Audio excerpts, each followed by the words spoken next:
With all this high heat that is headed our way, city officials are taking note. Joining us now is New York City Emergency Management Commissioner Zach Iscol. Thanks so much, Zach, for joining us. Yeah, thanks for having me. It's great to be with you guys. We want to talk about this immediate threat, what Danny's calling the summer trifecta.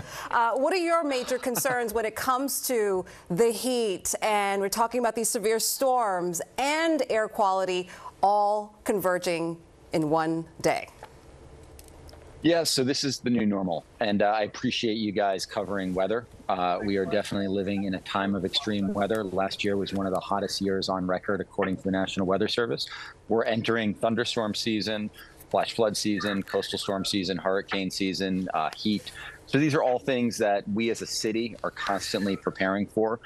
Working with our agency partners in prep for next week's heat wave. We're working very closely with Con Ed and utility partners, our life safety agencies to make sure the city's prepared, opening up cooling centers, trying to educate the public. So there's a lot that we do. And then a big part of it is also just educating the public so people know what they need to do to keep themselves safe. So for today, the New York State Department of Environmental Conservation has issued an air quality alert for today for ozone for sensitive groups. We also are looking at some thunderstorms later today from about 2 p.m. The heaviest from about 2 p.m. to 11 p.m., possibly into the early morning, that we're preparing for that could impact the commute this afternoon. So people need to be aware of that.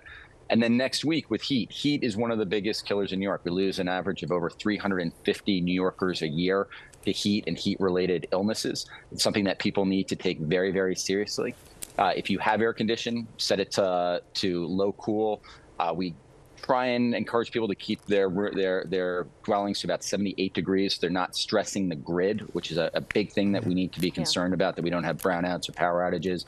But then also making sure that you're looking out for your loved ones, those that are most vulnerable, and that if you don't have air conditioning, you've identified a cool place that you can go. And we encourage everybody to go to our website, nyc.gov/beattheheat. So to that end, I appreciate that you pointed out that heat is the #1 weather-related killer across the country. And a few weeks back, the mayor had a press conference that you were a part of, talking about the different ways that this year they're really focusing in on preparing New Yorkers and knowing ahead of these heat waves what to do, where to go. And we are looking at the first potential heat wave of the season next week, excuse me, with a few days, forecast highs in the 90s. I know that there were some changes this year. You can actually look at the cooling center websites every day rather than just leading up to today's We Need 'em. And also there were some extra resources with cooling kits for delivery drivers. Can you talk any specifics about those and how people might get those?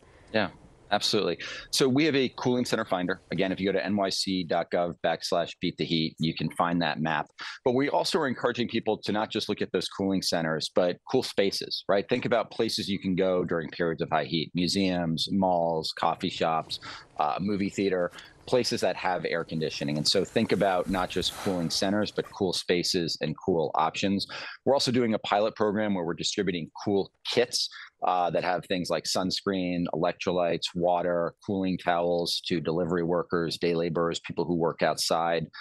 We're distributing thermometers to older adults so that they can know what the temperature is in their house, right? That can creep up to places that can be dangerous in terms of those temperatures, so they're aware if they need to find another place to go. So a lot of things that we're innovating on, a lot of public education, working with our community-based organizations, nonprofit partners, electeds around the city, to really get the word out to New Yorkers about how they can keep themselves safe and their loved ones during periods of high heat. A lot of that education happening right now here on the 10 o'clock. Thank you so much for joining us.